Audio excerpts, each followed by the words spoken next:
व्यक्ति जब तक सिर्फ खुद के बारे में सोचेगा तब तक ध्यान नहीं कर सकता है। एक बार की बात है, एक फकीर था जो एक वृक्ष के नीचे नित ध्यान में लगा रहता था। उसी रास्ते से एक लकड़हारा हर रोज लकड़ियां काटने जंगल की ओर जाता था। फकीर उसको हर दिन लकड़ियां काटते और ले जाते हुए देखता था। जादुई कलम। एक दिन फकीर ने उस लकड़हारे को रोकते हुए पूछा कि तुम हर रोज जंगल जाते हो और लकड़ियां काटते हो, इसके बाद भी 2 वक्त के भोजन का प्रबंध कर पाना काफी मुश्किल होता है। तुम उस जंगल के आगे क्यों नहीं जाते? वहां आगे एक चंदन का वृक्ष है, जहां एक दिन जाओगे तो पूरे हफ्ते भर के भोजन की व्यवस्था हो जाएगी। यह सुनकर लकड़हारा कुछ सोचने लगा कि मेरी पूरी जवानी इस जंगल में लकड़ियां काटते हुए बीती है, तो मुझसे अच्छा इस जंगल को और कौन जानता होगा। और ये फकीर तो इस वृक्ष के नीचे बैठा रहता है, इसे क्या मालूम कि जंगल के आगे क्या है। शायद ये फकीर मुझे मूर्ख बना रहा है, लेकिन फिर भी मन में शंका है। क्यों ना आगे चलकर देखा जाए। जब वह जंगल के आगे गया तो क्या देखता है? आगे तो सचमुच में एक चंदन का वृक्ष था।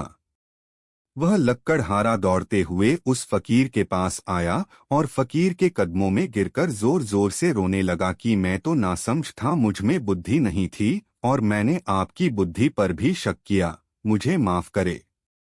अब क्या था, वह लकड़हारा एक दिन जंगल जाता और 8 से 10 दिन घर पर आराम करता। एक दिन फिर से फकीर से मुलाकात होती है। तब फकीर उस लकड़हारे से कहता है कि तू कितना मूर्ख है, तू तो चंदन के जंगल पर ही अटक गया। क्या तूने कभी ये नहीं सोचा कि चंदन के वृक्ष के आगे भी कुछ हो सकता है? अरे जड़ बुद्धि, जा आगे जा। आगे चांदी की एक खदान है। अब तो लकड़हारे को विश्वास भी होने लगा था। वह तेज भागते हुए गया और फिर से वह क्या देखता है? आगे तो सचमुच में चांदी की खदान थी। वह बहुत खुश हुआ। फिर क्या था, वह एक दिन चांदी की खदान में जाता और 6 महीने घर पर आराम करता। यह सिलसिला चलता रहा। आगे वह चांदी की खदान से सोने की खदान तक और सोने की खदान से हीरे की खदान तक जा पहुंचा, जिससे लकड़हारा बहुत ही ज्यादा प्रसन्न हुआ। एक दिन फिर से वह फकीर उस लकड़हारा से मिलता है। तब फकीर कहता है कि तू कितना नासमझ है, अब तो तू हीरे की खदान पर ही रुक गया। अरे आगे क्यों नहीं जाता मूर्ख। लेकिन अब तो लकड़हारा अकड़ने लगा था, क्योंकि उसके पास सोने, चांदी, बेशकीमती हीरे जहरात और बड़े बड़े महल थे, तो फिर वह क्यों उस फकीर की सुने। लेकिन फिर भी वह लकड़हारा उस फकीर से पूछता है कि अरे उस हीरे की खदान से आगे अब क्या हो सकता है।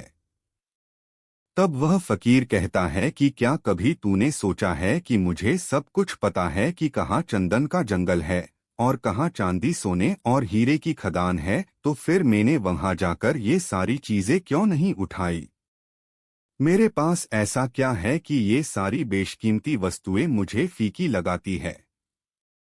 तब उस लकड़हारे ने अचंभित होकर पूछा कि आपके पास ऐसी कौन सी वस्तु है जिससे ये सारी महंगी वस्तुएं भी आपको कम लगती है।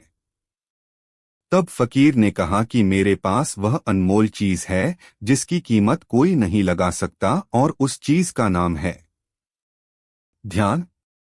जी हाँ, मेरे पास ध्यान की शक्ति है, जिसे बड़े बड़े धनवान पाने की ख्वाहिश रखते हैं पर पा नहीं सकते। तो तुम भी ध्यान करो ताकि संसार की कोई भी समस्या तुम्हें समस्या न लगे। तो दोस्तों, आज के इस आधुनिक जीवन में भी हम लोगों को काफी परेशानियों का सामना करना पड़ता है। बहुत सारा पैसा होने के बावजूद मानसिक शांति की कमी बनी रहती है। मन बड़ा व्यथित रहता है। तनाव तो हर तीसरे व्यक्ति की समस्या है। अगर आप इस सभी समस्या से निजाती पाना चाहते हैं तो अभी से मेडिटेशन करना प्रारंभ कर दीजिए। शुरुआत में समस्या होगी, किंतु बाद में आदत हो जाएगी और जीवन में इसका काफी सकारात्मक प्रभाव पड़ेगा। तो जल्दी से शुरू करें ध्यान।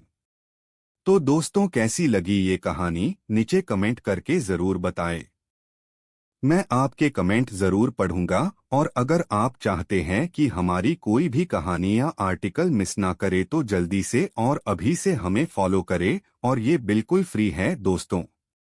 मिलते हैं फिर एक नई पोस्ट में, और अपने परिवार का ध्यान रखें। धन्यवाद।